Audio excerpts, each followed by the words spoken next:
Owanistandaky we Pakistandaky Taliban hereketi bilen parahatçylygy dikeltmek uğrunda 4 ýurdun wekilleriniň arasynda gepleşikler başlandy. Owanistananyň we Pakistanyň daşary işleri ministrleri şeýlede Birleşen Ştatlaryň we Hytaýyň diplomatlary we harby resmileri 18-nji ýanwarda Kabulda Owan prezidentiniň köşkünde duşdular. 4 taraplaryň koordinasiýon topor Taliban bilen parahatçylyk gepleşiklerini geçirmek üçin ýol kartasyny kesgitlemek boýunça ulalaşmaga synanşar. Taliban hereketi EM 10 ýyllaryň gowrak wagt bäri Owanistanda we Pakistanda gozalanlary amala aşyrýar. Kabulyň resmileri Pakistany Owan serhediniň golaýyndaky şolsandy Quetta we Peshawardaky Taliban hereketini goldamakda aýplaýar. Pakistan bu aýplamalary reddedýär.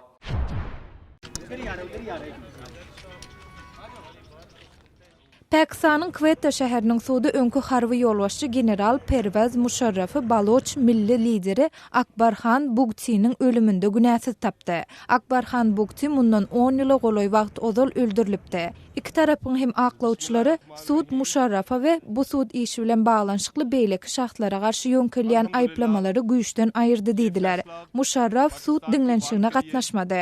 Akbar Bugti Pakistanyň Baluchistan welaýaty üçin has köp awtonomiýa almak uğrunda bolan yaragly çaknyşyklara gatnaşypdy. Ol 2006-njy ýylda Musharraf häkimiýet başynda mahal geçirilen harby operasiýalar döwründe öldürilipdi.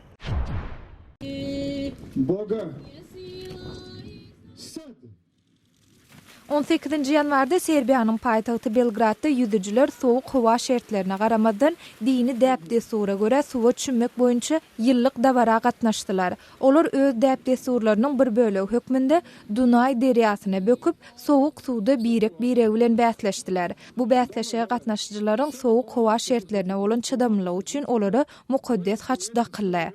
Siz Azatlyk radiosynyň şu günkü täzelikleri bilen tanyşyp boldyňyz.